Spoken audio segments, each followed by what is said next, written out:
Hey everyone, Maggie Converse here, and I am on day 2 of my video a day in September, which is really not going to be every day since I started late, but that's okay.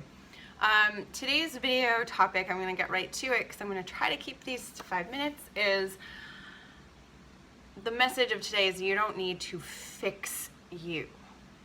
You don't need to fix you. I have my notes here, so if I'm looking down, that's why.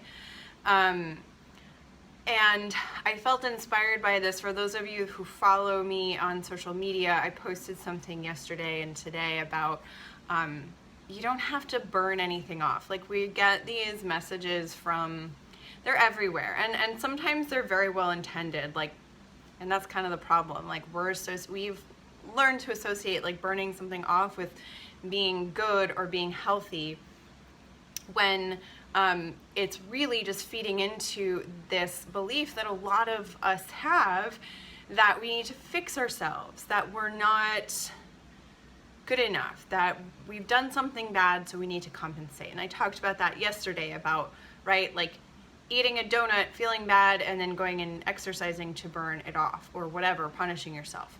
So this is kind of building on yesterday's video, and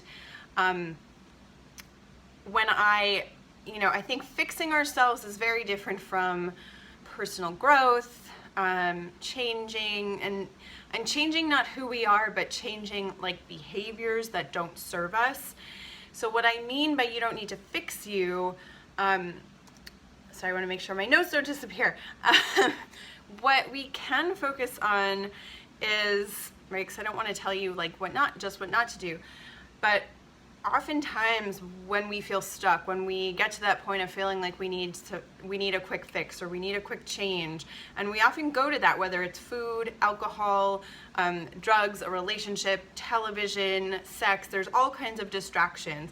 We need to remove distractions, we need to remove clutter. I think of it as clearing debris. I'm a very visual person, so I think of like clearing that path toward feeling most like myself. And when we feel most like ourselves, we feel comfortable in our bodies, we feel comfortable in our relationships, we feel confident in our jobs, and so forth. It spills into all realms of life. So what does this mean? Kind of clearing the debris, or clearing the path, removing clutter. It means stop putting so much attention toward things like the shoulds. And this is the shoulds that not only come from other people, but that come from us. Like, usually the shoulds come from within. We might hear it from other people, but really we have the power to change those, to shift those, to maybe like give the shoulds the boot. Stop putting so much attention toward the ways in which you are not good enough. The more we think about that, the more we're gonna feel less than, not good enough. Stop putting so much attention toward pleasing other people. Again, so it's kind of like focusing more on what's coming from the outside rather than what already is within. And stop putting so much attention toward being perfect. I'm probably gonna do a whole video on perfectionism, but perfect in the sense that many of us have learned what perfect is, like void of flaws, void of discomfort. It doesn't exist, so it's not even worth your effort or energy. And I know these things are easier said than done. That's why I welcome your comments and your questions. So what do we want to put our attention toward? And I'm speaking a lot from my own experience, from working with my coaches, from my trainings, from working with clients. More attention toward what you love. And that's broad.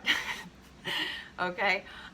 More attention toward what it feels like to be you. And I know that's a tough one, and some days, like my friend Emily taught this yoga class last night, and asked us, what does it feel like to be you right now? And sometimes that's like I don't even want to think about that if we're feeling less than or not enough.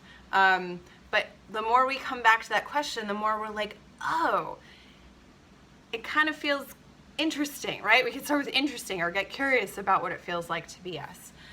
More attention toward what ignites you, what lights you up, what makes you feel aligned. And when I say aligned, I mean it's that feel, and I think everyone, we've all had little snippets of this. It's when everything feels right, and it doesn't matter where you are, it doesn't matter who you're with, what music you're listening to, the conditions don't matter.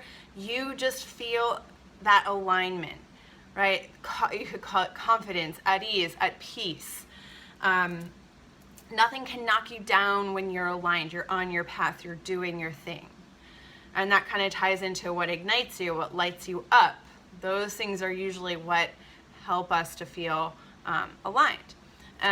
Paying more attention to self-care practices also helps us feel aligned. Slowing down, meditating, take a bath, take 5 deep breaths. The self-care practice does not have to be hours. It doesn't have to be expensive. And the last one suggestion that I have, or little tip that I have, is to keep being you. Keep going, returning to that question of what does it feel like to be you. And you know, sometimes it is trial and error. Like, we'll make a decision that we think serves us or is in our best interest, and then we find that it's not. And that there's value in that. There's learning in that. So you don't need to fix anything. You are whole. You already have everything you need. Right? Oftentimes when we get in that mindset of needing to fix, needing a quick change, feeling stuck, it's removing clutter and redirecting our attention. So I've gone way over 5 minutes, but I welcome your questions, your comments, your insights. If anyone has experience with this, I'd love to hear about it. So thank you so much, and I'll see you tomorrow. Bye.